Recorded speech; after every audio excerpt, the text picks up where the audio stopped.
When I was a little boy, I grew up in a town called Hazelhurst, Georgia. Now I was born in Jacksonville.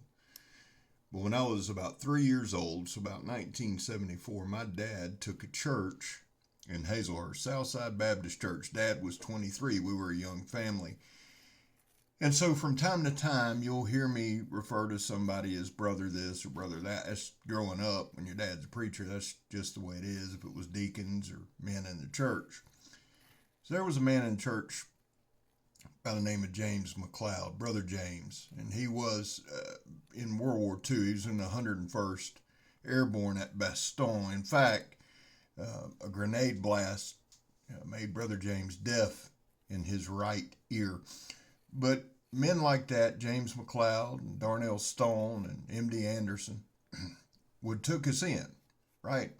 Brother James had a huge garden. Now, at that time, my dad made a whopping $150 a week. Now, it was 1974, but $150 a week, still $150 a week. You got to eat, you got to feed a family. So Brother James had a farm, and he actually had us out, kept us loaded. We kept loaded with vegetables and fish and deer and never went without. But Brother James also had a horse that he would let me ride. Now, one particular day I was riding, and as many of you will note, I'm not the stealthiest or sleekest of people, even when I was young. I was fat when I was young too. I got kind of muscular, now I'm back fat. But I was riding the horse, and I took off through the yard, and the horse threw me and drug me about halfway through the yard.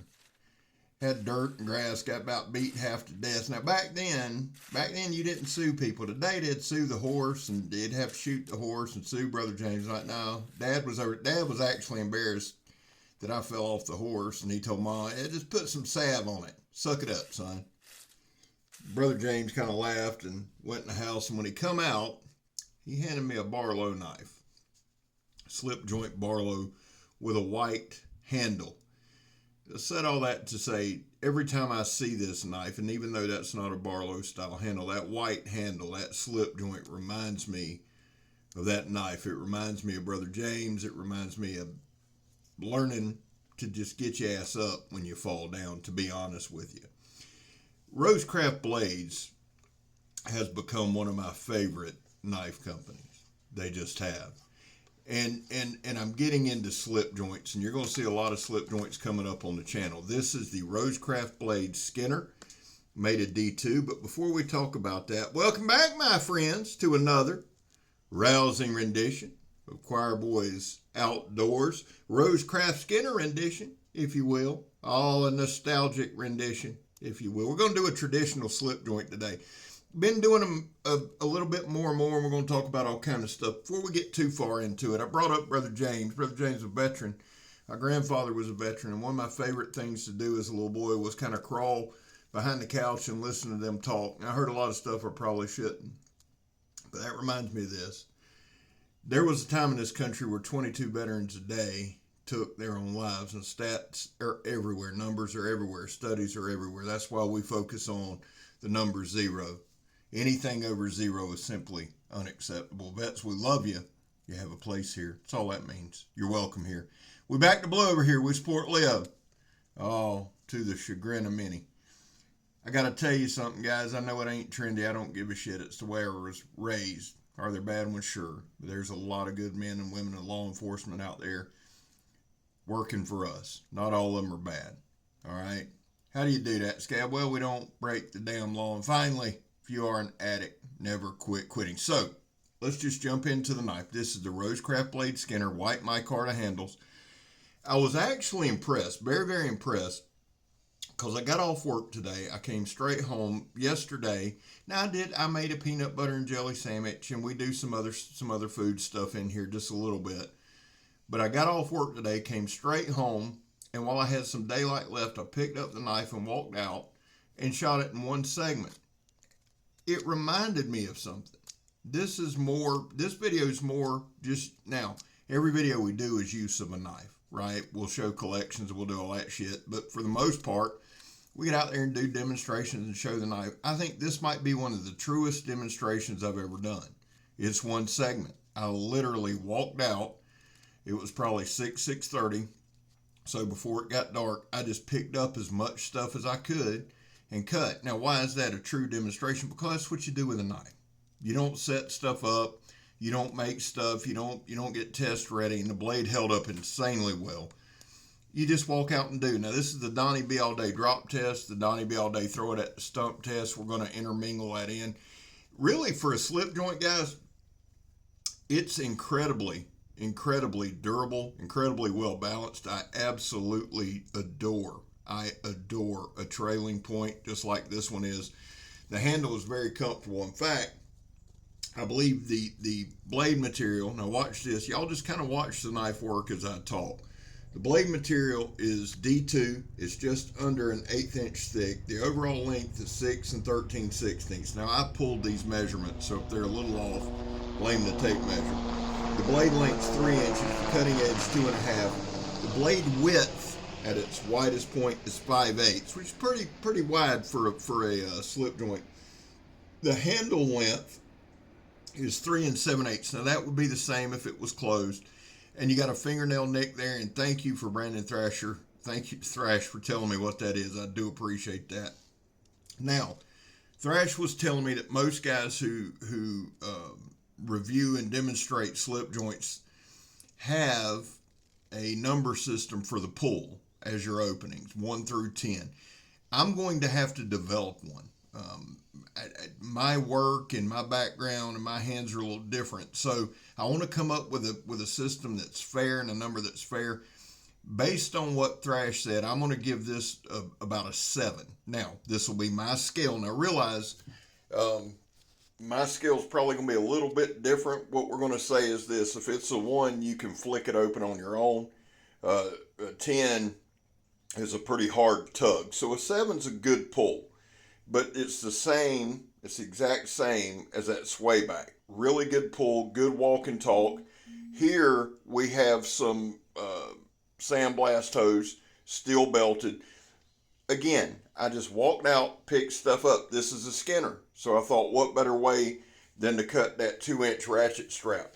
I was incredibly impressed with the performance of the knife. Now, I've gotten used to ROSECRAFT. They show up sharp. They hold their edge, they're well built, they're durable, and we don't do a whole lot of fit and finish. We really don't. But on the slip joints, I feel like that's probably something I need to add.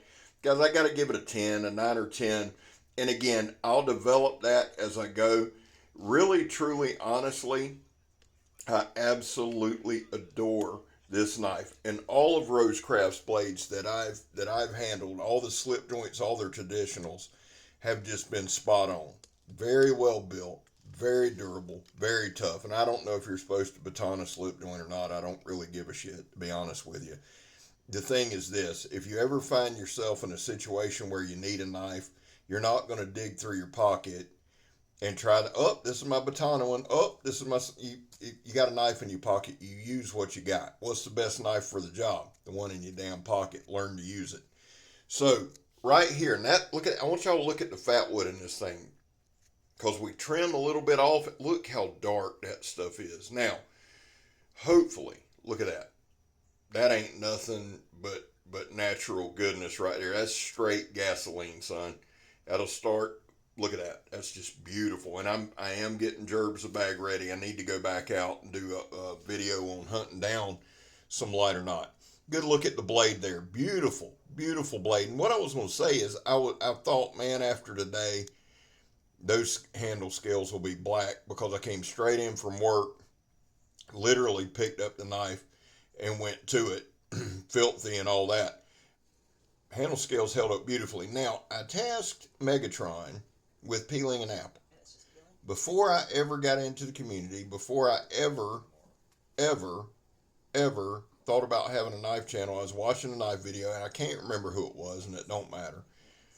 But they were peeling an apple, or attempting to peel an apple. And it was brutal. And then they had the gall to blame it on the knife. Guys, this is a skill set thing, and Megatron was actually kind of laughing about hating to peel apples. And here's the other side, guys. The truth is, it's one thing to pull out a knife, peel an apple, do something without a camera on. Once you turn the camera on, and you're trying to get it one shot, the stress comes. But she did a great job. The knife performed insanely well. She loved the knife. Very, very comfortable in hand. No hot spots. And Megan's got enough common sense to know, hey, it's skill set. And she actually did a really, really good job. But what I was meaning by that is when you go to show a demonstration, you actually want to show the knife work. My tendency, a lot of times, y'all see the back of my hand. I'll get so engrossed in what I'm doing, I forget that I'm showing the knife. So I thought Meg did a fantastic job here. And the knife did a beautiful job of getting it done. Now, because she did one this time, when I do the tour Skinner, I'll peel an apple and you'll see truly how poor my skill set is. But again, guys, if this is a skill set thing, right? The knife's sharp. It's going to be sharp. The edge held up well and beautiful. Look how gorgeous that damn knife is. And Meg always makes it look way better. Cuts well, slices well, holds up well. I'm stealing an apple there. Yes, it's after 6. I don't think one apple slice will hurt me. I want y'all to check this out too. Overall, we got about 3 minutes left on this video. Overall, let me just say this. I have been pleasantly surprised with the slip joints. I mentioned this the other day and I'll mention it again. Guys, when I started the channel, there's no way that I could have showcased a knife like this or demonstrated a knife like this. Simply, not because it had nothing to do with liking or not. I love all knives. I've just got to a point where I have to admit it. If it's well done and if it's made well and it's sharp, I adore it. Now, I want y'all to look. I'll give you a couple of quick shots, but look at this fat wood again, how deep and how rich that is. And you can see it. We trim some of that outer off when we just get down and dirty on it. Good Lord, that's some beautiful stuff. But back to the point, I'm drifting a little bit. Back to my point, it wasn't that I didn't want to review or I didn't like slip joints. I've always liked them. Hadn't always carried them, but I've always liked the way they look. I've always liked the nostalgia. I've always liked, it was just trying to get a skill set and get the proper demonstrations to really showcase the knife. And that's something we're really working on. That's something that we'll grow into, just like we came up with tests for our normal knife demonstrations. We'll adapt and we'll try to get better as we go. Look how dark that shit is. I cannot wait to go to Blackie's where it's just a little bit chilly and get me a fire going. Y'all don't know, it's been 85 all week, and I know people, oh, that's nice. Not when you live in it. It's like me liking snow. Well, I don't live in it. But here's the thing, guys. The knife fits very, very well in hand. With this, I didn't give you an inner grip because it's kind of an open. I can get good 3 fingers on it. I really can. And then I can go into that fencing style grip, and I can get 3 and wrap my pinky on the bottom, so it's very, very comfortable. There's no hot spots, no rough spots on the edges. Absolutely gorgeous knife. Just as soon as I get out of that sandblast pit, I will be carrying a ROSECRAFT traditional with me. Now, the edge held up insanely well. I didn't think about it. I just stood up and decided to slice some paper.